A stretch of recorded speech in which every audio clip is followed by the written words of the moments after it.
So guys, after 6 years, we finally made it. We're here at Le Mans.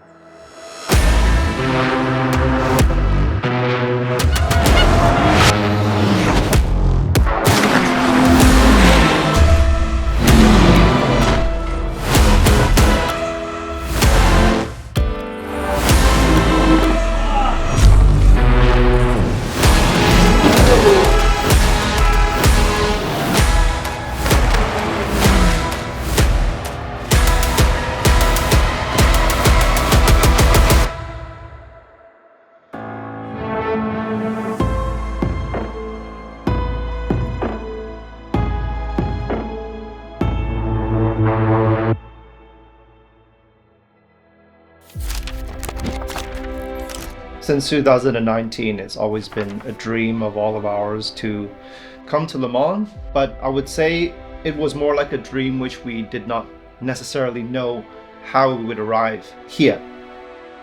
I was the key factor for John and Chris to meet each other, and luckily it worked. It was sort of a group of friends coming together. At the time, I hadn't known John so well.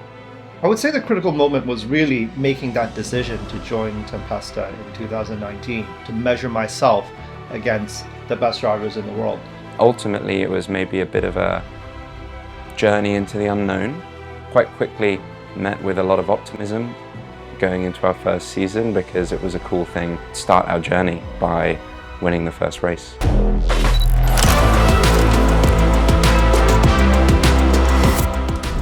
After that, we were met quite, let's say reality struck with just how competitive the championship was. Even in 2019, it's true that the level has continued to ramp up, but it was still pretty tough in 2019, especially for basically two amateurs. You know, at the time, Eddie was not in the car. Eddie was acting more of a mentor, an instructor, a sort of driver coach. The real integration of Eddie came at the 24 Hours of Spa, where it was basically our first long distance race, true long distance race. That was the moment that Eddie stepped in, not only as mentor, driver coach, but as a teammate. The second season is really where things started to ramp up. 2020 was a very strong year for us. We competed in the endurance and sprint championship. I would say the strongest showing we had was at Paul Ricard. That was probably one of the points where I thought, okay, we are strong enough to win this. We had more to give. And I think in 2019, of course, Le Mans was always a dream, but probably very much a dream. In 2020, it maybe started to occur to me more, we could plan a roadmap and we could get here. 2019, 2020, it's sort of 2 years of racing together, where I think we all shared the philosophy or the mentality that we want to stick together. We knew we worked very well together. I mean, in 6 years we've been racing together, we never had one time a discussion about anything. I mean, we have complete trust. Nobody steps anybody's feet. And that in racing is very, very, very rare. And I think if you look at lineups in endurance racing or any kind of racing, it's quite rare that people stay together for so many years.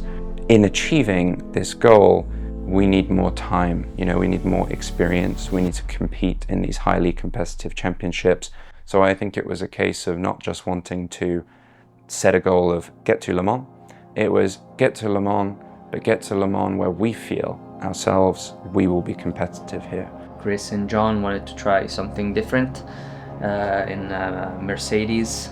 For me, it was just a completely new thing and in a nightmare, because I really had a bad year. I had a few moments that I just said, maybe this is not for me.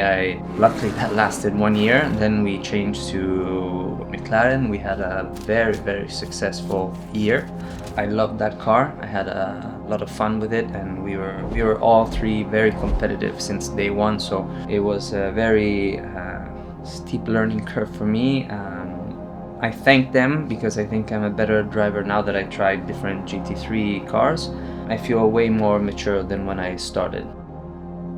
it's not clear in the past that there would be a very specific path how you could arrive here until, let's say, 2 years ago, when it was announced that there's a collaboration with SRO and ACO, that by winning certain championships that you had a ticket to arrive here. So in 2019 till now, I would say it's been a very steady journey. We've had a lot of success together in GT World Challenge, but it was really 2024 when we made that decision that we would really go back to Ferrari and that we would therefore participate in both endurance and sprint. We decided that we'll go all out for the championship.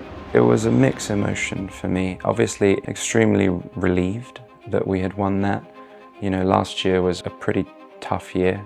To win another championship the way that we did in 2024, I think it's very, very difficult because it was super marginal. It was down to literally the final laps in the final race. It wasn't even certain. For me, it's a case that we have got to this race with sort of two of my closest friends. That's the most exciting thing. Whilst it is our first time at Le Mans this year, I do feel that we've had a pretty steady and solid proving period before arriving. So I would say this journey has been essential.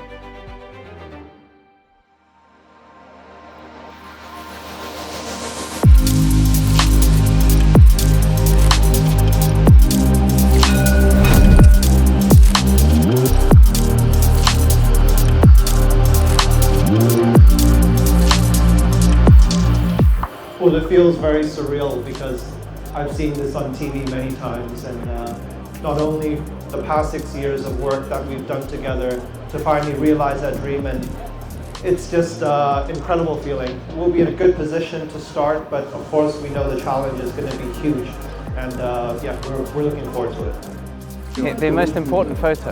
The picture with the car, with the drivers, with the stage, everything. Stefan's just chilling. Look at him.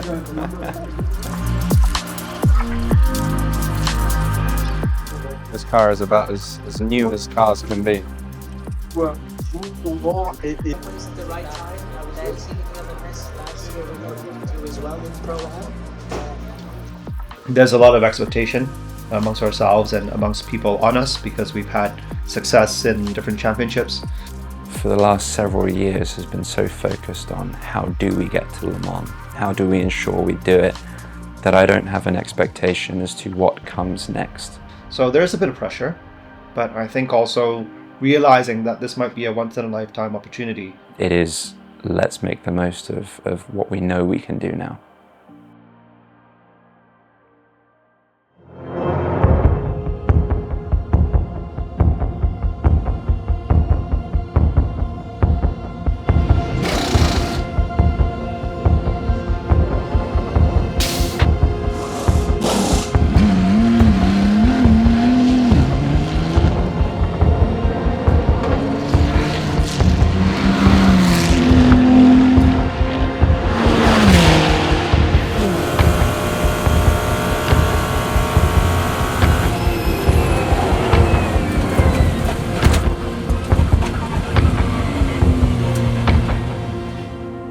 Ok.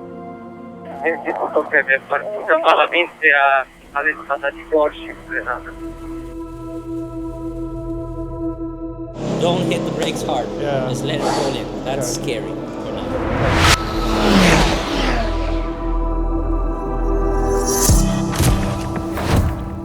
The test at Aragon was really an eye-opening experience because we had a back-to-back test the day before at Spa with our normal GT3 car. Then we went to Aragon, a new circuit, Goodyear tires, the LM GT3 setup of the car, and immediately you felt like you were driving two different cars.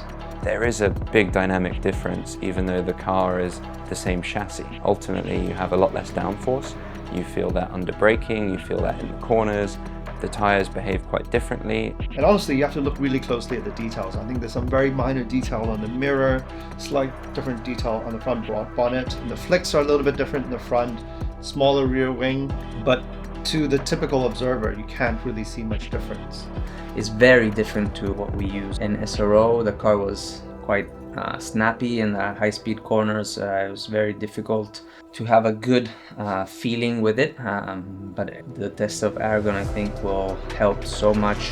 We know what to expect now, because coming here without zero testing would have been a nightmare to start. It was a nice experience. We got to spend a bit of time with the other Ferraris that we'd be racing against and sort of see how we did against them in terms of driving style. And there is some differences in driving style, especially under the brakes, but nothing I don't think we can't manage ourselves.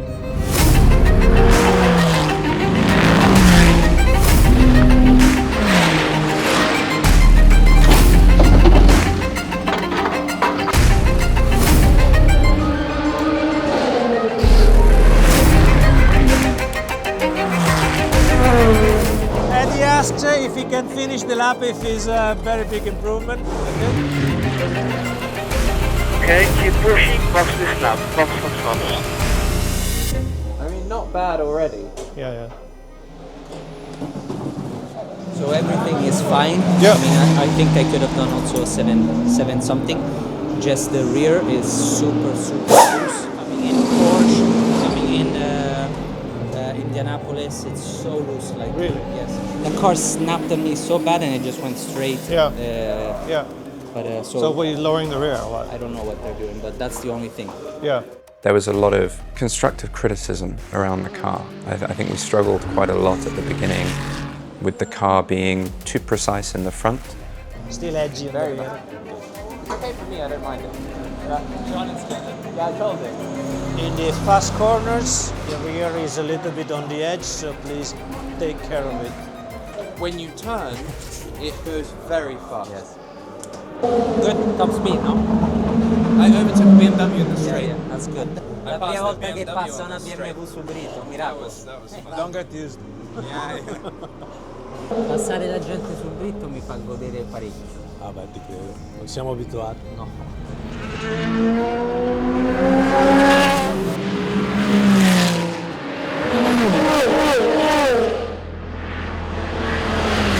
I think when I first got in the car was extremely nervous and very, very difficult to drive. Probably the most difficult Ferrari I've ever driven. And that felt quite unusual.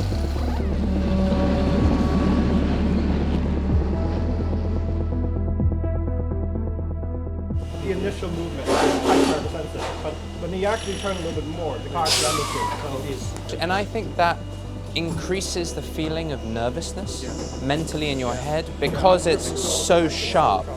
It increases, it probably synthetically amplifies the feeling of being nervous, the car. But don't worry, it feels that's an accurate feeling of exactly what I said when I got out. So. I mean, it's cool to be on the track, see all the hypercars, the LMP2s. Like, it's obviously quite stimulating. Learning how to deal with not only our direct competitors, but managing traffic, not losing too much time. I think that will be certainly the biggest challenge that I see. We need to adapt very quickly, and there's not a lot of time for testing here. So we're going to have to get up to speed very quickly on how to manage that.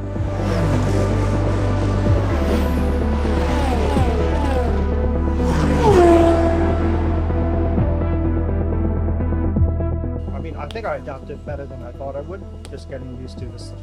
Basically, the moment you see them, some light in your rear from entering the straight, you know they're going to pass you like halfway down the straight. Yeah. Just be ready for it. Yeah. No, you did super well. Like your third lap or something was already fast. No, gli tolgo il caster e poi voglio provare con la molla dietro da 160. I would say the build-up to the race was overall very positive, considering we were coming from sort of zero experience. The key is not to get carried away and not to be distracted, and really, really focus hard on doing what we do best. And for the next week, it's a very long week before the race starts. I think there'll be a lot of different emotions that come.